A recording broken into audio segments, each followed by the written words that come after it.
हाय दोस्तों, कैसे हैं आप सब। आप सबका स्वागत है मेरे YouTube channel Ganesh e learning में। और आज की इस वीडियो में हम लोग बात करेंगे ह्यूमन आई अर्थात मानव नेत्र के बारे में। तो चलिए हम लोग शुरू करते हैं। आज का वीडियो हम लोग जिस पर चर्चा करने जा रहे हैं वह क्लास 10 का एक बहुत ही इम्पोर्टेंट टॉपिक है जिसका नाम है मानव नेत्र, ह्यूमन आई। हमारे सभी ज्ञानेंद्रियों में हमारे जो नेत्र हैं वह सबसे इम्पोर्टेंट है, सबसे सेंसिटिव है और सबसे आवश्यक चीज़ है। नेत्र हमारे लिए एक बहुत ही जरूरी और सेंसिटिव सेंस ऑर्गन में से है। नेत्र की सहायता से ही हम इस संसार के रंग बिरंगे चीज़ों को देख सकते हैं। आज की इस वीडियो में हम लोग बात करेंगे कि हमारे नेत्र में कौन कौन सा पार्ट होता है और उन सारे पार्ट्स का क्या क्या फंक्शन है, क्या क्या कार्य है। तो चलिए हम लोग शुरू करते हैं। सबसे पहले हम लोग बात करते हैं कि हमारे लेंस में क्या क्या पार्ट्स होते हैं। तो कुछ पार्ट्स का मैं नाम लिखता हूँ। जैसे हमारे नेत्र में जो सबसे पहला पार्ट होता है वह होता है कॉर्निया। जो दूसरा पार्ट है हमारे नेत्र में हम कह सकते हैं उससे पुतली। तीसरा जो हमारे आंख में पार्ट है वह है परितारिका। चौथा जो हमारे नेत्र में पार्ट है वह है नेत्र लेंस। पांचवा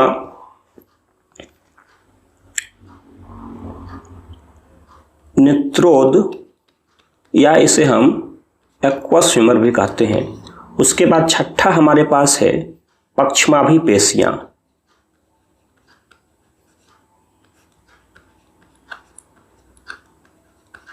पक्षमाभि पेशियां।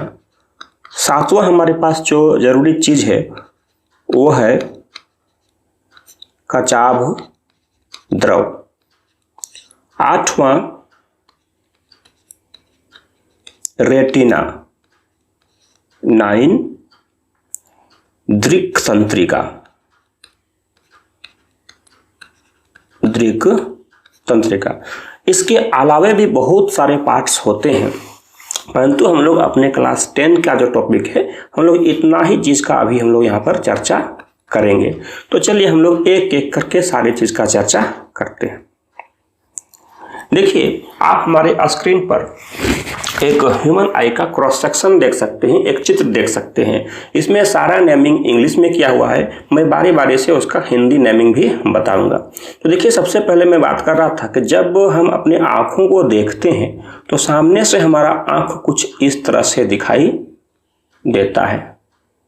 आप हमारे स्क्रीन पर देख सकते हैं, सामने से हमारा आँख कुछ इस तरह से दिखाई देता है, इस तरह से।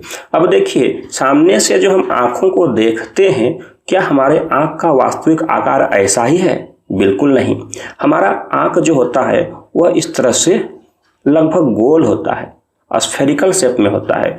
और इसका जो डायमीटर है, जो व्यास है यहाँ से यहाँ तक, यह लगभग 2.3 सेंटीमीटर होता है। अब देखिए, जो हम सामने से आँख को देखते हैं और जो वाइट कलर का एक पतली झिल्ली के रूप में हमें दिखाई देता है, जिससे होकर लाइट अंदर घुसता है आँख में, उसे हम लोग कहते हैं कॉर्निया। जैसा कि आप हमारे इस स्क्रीन पर यहाँ देख सकते हैं कॉर्निया। देखिए, जो आँख का सबसे जो बाहरी परत है इसे हम लोग कहते हैं कॉर्निया। इसे हम लोग स्वच्छ मंडल भी कहते हैं। कॉर्निया को हम लोग क्या कहते हैं? स्वच्छ मंडल भी कहते हैं। अब कॉर्निया के जस्ट बाद जैसे ही लाइट अंदर जाता है उसको एक लिक्विड टाइप का, एक लिक्विड जैसा चीज मिलता है। उस लिक्विड जैसे चीज को हम लोग कहते हैं एक्वस ह्यूमर, या इसी को हम लोग हिंदी में कहते हैं नेत्रोद। इसी को हम लोग हिंदी में क्या कहते हैं? नेत्रोद, यानी कि नेत्र का जल। क्योंकि ये नेत्र के पास जो पानी का जैसा चीज होता है, इसलिए हम लोग इसे एक्वस ह्यूमर या नेत्रोद कहते हैं। इसके बाद जब लाइट अंदर जाती है तो ये आप देख सकते हैं यहाँ पर खाली जगह है। आप देख सकते हैं मेरे स्क्रीन पर, जिसे मैं रेड डॉट से दिखा रहा हूँ, ये खाली जगह है, उसे हम लोग कहते हैं प्यूपिल या पुतली।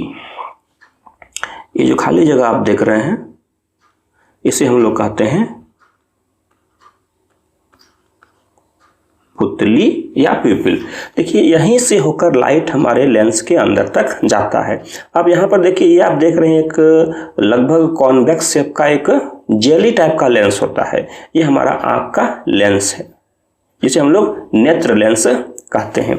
नेत्र लेंस के बाद फिर से यहाँ पर एक लिक्विड मिलता है, बहुत स्पेस है यहाँ पर, और ये जो लिक्विड होता है ये लगभग ग्लास यानी कि कांच की तरह होता है, इसलिए हम लोग इसको विट्रस ह्यूमर कहते हैं। क्या कहते हैं इसको? विट्रस ह्यूमर कहते हैं, और हिंदी में इसे कहते हैं कचाभ द्रव। कचाभ द्रव। अब देखिए मैं एक चीज आपको बता रहा हूं, ये जो लेंस है और लेंस के बीच जो पुतली है, यहाँ पर आप प्यूपिल जिसको बोल सकते हैं पुतली, ये पुतली दोनों तरफ से एक रंगीन भाग से घिरा होता है जिसे हम लोग आइरिस कहते हैं, या हिंदी में उसे कहते हैं परितारिका। परितारिका हिंदी में क्या कहते हैं? परितारिका। तो यहां से अक्सर एक प्रश्न पूछा जाता है कि परितारिका या आइरिस क्या है? परितारिका या आइरिस क्या है? तो आंख के रंगीन भाग को हम लोग परितारिका या आइरिस कहते हैं। यह अलग अलग व्यक्ति का अलग अलग रंग का हो सकता है। आपने बहुत सारे लोगों को देखा होगा कि उसका जो आंख होता है वह, जैसे मैं बना रहा हूँ यहाँ पर, यह किसी का भूरा होता है, कभी कभी देखा होगा यह किसी का पूरी तरह से काला होता है, या किसी किसी का हल्का नीला भी होता है। तो ये अलग अलग क्यों होता है? क्योंकि परितारिका का रंग अलग अलग हो सकता है, लेकिन उस परितारिका के बीचों बीच एक काला सा बिंदु होता है। जैसे हम लोग ये देख रहे हैं डायग्राम को, ये काला सा जो बिंदु है इसे ही हम लोग कहते हैं पुतली या प्यूपिल। ये काला क्यों होता है? क्योंकि जो भी लाइट इसके अंदर प्रवेश करता है वह फिर से वापस नहीं आता है, इसलिए इसका रंग ब्लैक दिखता है, काला दिखता है। चलिए मैं थोड़ा सा आगे बढ़ता हूँ।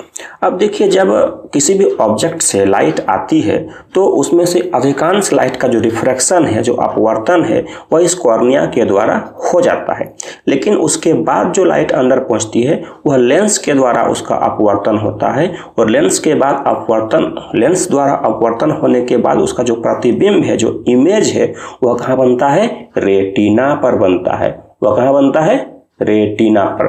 देखिए हिंदी में इसको रेटिना बोलते हैं, अंग्रेजी में भी रेटिना बोलते हैं, और कहीं कहीं शुद्ध हिंदी में इसको बोलते हैं दृष्टि पटल। दृष्टि पटल। तो कॉमन बोलचाल में हम लोग रेटिना बोलते हैं, उसी से हम लोग अपना काम भी करेंगे। अब देखिए यहाँ पर एक इम्पोर्टेंट चीज़ है कि हमारा जो लेंस है वो हवा में तो लटका हुआ है नहीं, उसको किसी न किसी चीज़ के द्वारा पकड़ करके रखा गया है। तो जिस पेशी के द्वारा उसे पकड़ के रखा गया है उसे हम सस्पेंसरी लिगामेंट्स कहते हैं, या उसको हम लोग हिंदी में पक्षमाभी पेशियां कहते हैं। पक्षमाभी पेशियां कहते हैं। हैंडराइटिंग पर मेरा नहीं जाइएगा, जो काम का चीज़ है उसको ध्यान दीजिएगा। तो पक्षमाभी पेशियां, या कभी कभी हम इसे एक और नाम से पुकारते हैं जो हम बोलते हैं सिलियरी मसल्स। तो यहाँ पर ये सिलियरी मसल्स क्या होता है? सिलियरी मसल्स फैलता और सिकुड़ता है। इसके फैलने और सिकुड़ने के वजह से लेंस का जो फोकल लेंथ है, फोकस दूरी है, वह चेंज हो सकता है। और ये ये जो है नेत्र का एक यूनिक प्रॉपर्टी है, यूनिक गुण है। हम अलग से अगर किसी बात करते हैं आर्टिफिशियल लेंस की, तो वह अपने फोकल लेंथ को चेंज नहीं कर सकता है, लेकिन ह्यूमन आई जो होता है उसका जो लेंस है वह भगवान का दिया हुआ, ईश्वर का दिया हुआ अद्वितीय चीज़ है जो अपने फोकल लेंथ को चेंज कर सकता है। और इस क्षमता को, इस गुण को हम लोग एकोमोडेशन बोलते हैं, सामंजन क्षमता बोलते हैं, जिसके बारे में हम लोग थोड़ी देर के बाद चर्चा करेंगे। तो हम लोगों ने यहाँ क्या देखा? ये जो सिलियरी मसल्स है, जब यह लेंस को खींचता है, यानी कि जब सिलियरी मसल्स सिकुड़ता है तो लेंस पतला हो जाता है और लेंस का फोकल लेंथ ज़्यादा हो जाता है। लेकिन जब ये सिलियरी मसल्स फैलता है तब ये हमारा जो लेंस है यह मोटा हो जाएगा और उसका फोकस दूरी कम हो जाएगा। चलिए हम थोड़ा सा और बात करते हैं आइरिस का वर्क के बारे में। आइरिस का क्या काम है? देखिए आइरिस हमारे पुतली के साइज को नियंत्रित करता है। मैं फिर से रिपीट करता हूँ, आइरिस हमारे पुतली के साइज को नियंत्रित करता है। जैसे इसको मैं समझाने का कोशिश करता हूँ। आप देखिए मेरे कॉर्नर पर मैंने एक डायग्राम बना रहा हूँ। आप मेरे कॉर्नर पर देखिए, मैं एक डायग्राम बना रहा हूँ। सपोज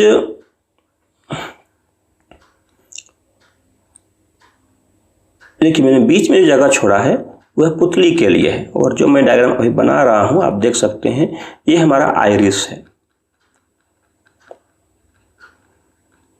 अभी देखिए जब आइरिस इस तरह से है तो पुतली छोटा है, पुतली का साइज यहाँ पर बहुत छोटा है, लेकिन अगर आइरिस सिकुड़ जाए तो पुतली का साइज देखिए बड़ा हो गया। अब ये क्या चक्कर है बड़ा या कम का? तो आइरिस जो है वह पुतली के साइज को नियंत्रित करता है, जिसके वजह से पुतली क्या करता है, अपने अंदर प्रवेश करने वाले लाइट की मात्रा को नियंत्रित करता है। जैसे जब पुतली का साइज बड़ा होगा तो ज़्यादा मात्रा में लाइट आँख के अंदर घुस सकता है, और जब पुतली का आकार छोटा होगा तो कम मात्रा में प्रकाश आँख के अंदर घुस सकता है। इससे क्या फायदा हो सकता है, क्या हानि हो सकता है? तो जब हम बाहर धूप में रहते हैं, सनलाइट में रहते हैं, डे लाइट में रहते हैं, तो उस समय बाहर बहुत ज़्यादा लाइट होता है। अगर उतना लाइट हमारे आँख के अंदर घुस जाए तो हमारे रेटिना को क्षतिग्रस्त कर सकता है।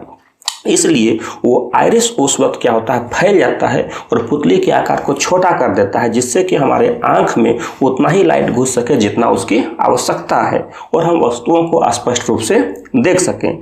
लेकिन जब हम अंधेरे में रहते हैं, रूम के अंदर रहते हैं जहाँ लाइट कम हो, तो वहाँ पर अधिक लाइट चाहिए आँख को ताकि ऑब्जेक्ट को देख सके। उस समय हमारा जो आइरिस है वो सिकुड़ जाता है, और सिकुड़ने की वजह से पुतली जो है वो फैल जाता है, जिसके कारण आँख में ज़्यादा लाइट अंदर घुस पाता है और ऑब्जेक्ट को हम स्पष्ट रूप से देख पाते हैं। आपने कभी कभी ऐसा अनुभव किया होगा कि जब हम अचानक धूप से छांव में आते हैं तो कुछ समय के लिए हमें ऑब्जेक्ट यानी वस्तुएं स्पष्ट रूप से दिखाई नहीं देती है। उसका क्या कारण है? यही कारण है कि जब हम धूप में रहते हैं तो उस समय हमारे आँख का जो आइरिस है वह वह फैला हुआ रहता है, जिसकी वजह से पुतली का साइज छोटा होता है और कम प्रकाश घुसता है आँख के अंदर। लेकिन अचानक जब हम छांव में आते हैं तो उतना लाइट से हमें ऑब्जेक्ट स्पष्ट दिखाई नहीं देता है। तो फिर क्या होता है, उस समय आइरिस क्या होता है, सिकुड़ता है और पुतली फैल जाता है, जिससे अधिक मात्रा में लाइट घुसता है और फिर हमें ऑब्जेक्ट दिखाई देने लगता है। तो ये जो फैलने और सिकुड़ने के बीच थोड़ा देर का समय है, उस समय तक हमें ऑब्जेक्ट स्पष्ट रूप से दिखाई नहीं देता है। तो यहाँ पर हम लोगों ने मुख्य रूप से जो जो काम का चीज़ था उन सारी चीज़ों का बात कर लिया। एक बात मैं आपसे और करना चाहता हूँ यहाँ जो बहुत ही इम्पोर्टेंट है, वो क्या है कि जब कोई ऑब्जेक्ट का लाइट हमारे इस कॉर्निया और लेंस से अपवर्तन के बाद रेटिना पर उसका इमेज बनाता है, तो वो जो इमेज होता है वह वास्तविक होता है और उल्टा होता है। ये वास्तविक प्रतिबिंब क्या होता है, इसके बारे में हम लोगों ने इससे पहले वीडियो में डिस्कस किया है। जिन लोगों को वीडियो देखना है वो ऊपर आई बटन को क्लिक करके वीडियो को देख सकते हैं। तो हम लोग बात कर रहे थे कि यहाँ जो प्रतिबिंब बनता है, इमेज बनता है, वह वास्तविक बनता है और उल्टा बनता है। तो उल्टा बनता है तो फिर हम उसे सीधा करके कैसे देखते हैं? उसके लिए क्या है, हमारे पास ऑप्टिकल नर्व्स हैं। ऑप्टिक नर्व्स या ऑप्टिकल नर्व्स, इसको हम लोग कहते हैं दृक् तंत्रिका। दृक् तंत्रिका, ऑप्टिकल नर्व्स या ऑप्टिक नर्व्स। यह जो हमारा इमेज बनता है उस इमेज को हमारे दिमाग तक इलेक्ट्रिकल सिग्नल के रूप में ले जाते हैं, और फिर हमारा दिमाग उसको समायोजित करता है अपने ढंग से, और हम चीज़ों को उस अनुसार से समझ पाते हैं जिस अनुसार से वो होती है। तो इस तरह से हमारा जो मानव नेत्र है वो बहुत इंपॉर्टेंट चीज़ है, और हम लोगों ने इसके मुख्य पार्ट को डिस्कस किया। एक बार मैं रिपीट करता हूँ कुछ इंपॉर्टेंट चीज़ को। जैसे अक्सर क्वेश्चन पूछता है आइरिस या परितारिका का क्या कार्य है, तो आइरिस या परितारिका का काम है पुतली के साइज को नियंत्रित करना। पुतली का क्या काम है? पुतली का काम है प्रकाश की मात्रा को नियंत्रित करना। लेंस का क्या काम है? लेंस का काम है ऑब्जेक्ट को, जो लाइट आ रही है ऑब्जेक्ट से, उसको रिफ्लेक्ट करके अपवर्तित करके उसका इमेज रेटिना पर बनाना। रेटिना का क्या काम है? उसका काम है ऑब्जेक्ट को अपने जगह पर बनाना। तो इस तरह से हम लोगों ने मुख्य रूप से जो इसका पार्ट है उसको हम लोग डिस्कस कर लिए। आज की वीडियो में इतना ही, फिर अगले वीडियो में हम लोग मिलते हैं एक नए टॉपिक के साथ। अगर आपको वीडियो अच्छा लगे तो लाइक करें, और अगर आपको इससे संबंधित कोई प्रश्न हो तो कमेंट बॉक्स में जरूर लिखें। मैं जल्द से जल्द उसका उत्तर देने का प्रयास करूंगा। धन्यवाद।